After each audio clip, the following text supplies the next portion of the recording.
Welcome to KX on the Go. I'm Tyler Flipson. The mayor of Lincoln has pleaded not guilty after being charged with a DUI.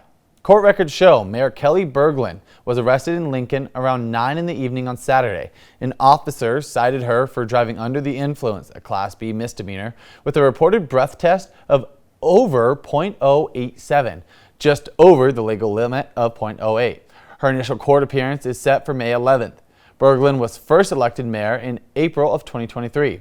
We've reached out to Berglund and city officials, but have yet to hear back. Berglund is still listed as the city's mayor on their website. And a missing persons case out of Fargo has now turned into a homicide investigation. Fargo police have now arrested 21-year-old Joshua Height for the murder of Isadora Wengel.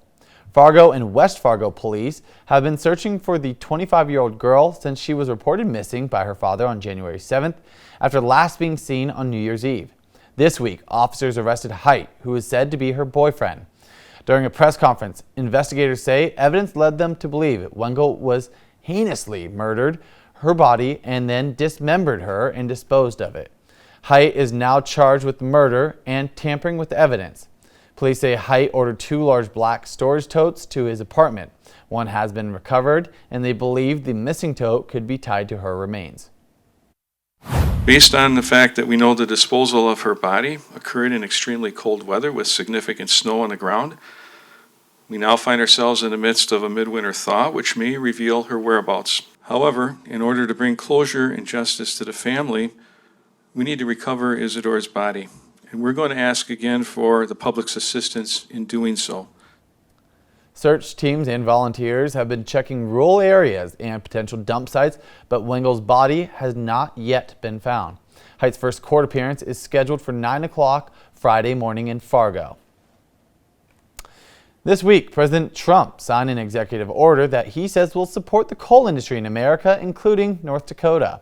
President Trump hosted what was referred to as the Clean Beautiful Coal event at the White House on Wednesday. His action directs the Secretary of War and Secretary of Energy to work out long-term power purchase agreements or similar contracts with coal-fired plants that will power military bases around the country. Coal industry supervisors presented the president with a trophy, naming him the undisputed champion of beautiful, clean coal. We're going to be buying a lot of coal through the military now, and it's going to be less expensive and actually much more effective than what we have been using for many, many years. And again, with the environmental progress that's been made on coal, it's going to be just as clean. KX News also reached out to Lignite Energy Council in North Dakota to comment on the latest news. Jonathan Fortner, the CEO of Lignite Energy Council, had this to say. Quote, coal has proven its value time and again as a dependable source of energy capable of meeting demand in all weather conditions. This initiative is another step toward preserving our nation's coal power assets, supporting thousands of American jobs, and enhancing grid reliability for communities across the country. All right, good morning, Andre. And good morning to you too, Tyler. And it looks like for our Friday the 13th so far, it is quite on the lucky streak with those mainly clear conditions. And guess what? The temperature is at 25 degrees and the winds are out of the south and west at 9 miles per hour and heading over to the Magic City. Woo! Look at this, folks. A beautiful sort of sunrise, if you will. And guess what? Our current temperature right now is at 26 degrees and the winds are relatively calm as we speak. Now, looking ahead, folks, we are going to be seeing those lucky conditions throughout our Friday the 13th. And once we get into our Valentine's Day weekend, it is looking charming, if you will. And once we get into next week, though, that is where we are expecting a big pattern change here across our neck of the woods. Now, looking at our current storm team radar, we are seeing those mainly clear the partly cloudy skies this morning, but nothing too outrageous this morning. So if you are getting your Friday started, you should be good to go. Now, as far as our current temperatures, our temperatures right now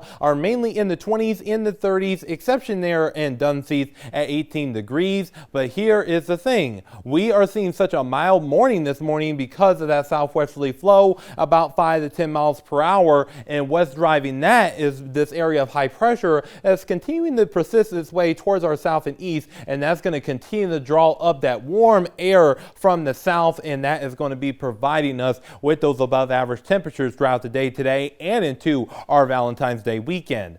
Now, looking at our wind gusts throughout the day today, folks, we will see those wind gusts of about 15 to 20 miles per hour at the highest in our western tier counties, but otherwise looking to be a really good Friday the 13th. And as far as our highs for today, climbing up into the 40s and the 50s, so it is going to be feeling quite mild for this time of year, about 20 to 30 degrees above average. So go outside and walk in the park or just read a book on your hammock outside. Now, once we get into tonight, temperatures will drop down into the 20s, so it is going to be a little chilly tonight, but nothing that we can't handle here in North Dakota. Now, here at our Valentine's Day weekend, it's going to be quite marvelous, folks, with temperatures in the 30s, 40s, and 50s for our Saturday with those partly cloudy conditions. But once we get into our Sunday, we will see temperatures increase into the 40s and 50s with a mix of clouds and sunshine. So it's just going to be a perfect opportunity for you to go on your dates or just want to just enjoy the very beautiful outdoors. Now, looking here at our Monday, Tuesday, Wednesday of next week, we're going to start seeing a trough building into the western portion of the country, and that's going to be ushering in some cooler air, and also we're going to be seeing an area low pressure move on in, and that is going to draw its way towards the north, and that could provide us with some accumulating snowfall potential next week. We're going to be watching this as we progress through the weekend and into next week itself, so make sure you have that KX Storm Team app for the latest information on this potential. So this is something that we haven't seen quite in a while, those chilly temperatures and also just some snowfall in general. Now, looking here in Williston, we will see those temperatures as a result drop down into the 30s on Tuesday and then into the 20s as we head into our Wednesday, with those chances of snow for Tuesday and Wednesday and potentially into Thursday as well. And here in Dickinson, we're also going to be seeing that pattern change around here Tuesday into our Thursday. So quite feeling like more like winter as we get into next week. And here in the Magic City, a nice weekend. And then once we get into the mid portions of next week, we will see those temperatures drop down into the 30s on Tuesday, 20s on Wednesday, and the teens on Thursday, with those chances of snow once we get into next week. And that same thing goes here in the capital city too, but with 30s on Tuesday, 30s on Wednesday, and then 20s on Thursday of next week. So Tyler, enjoy these very beautiful conditions this weekend because things are about to change next week. As they say, get it while the getting's good. Thanks, Andre.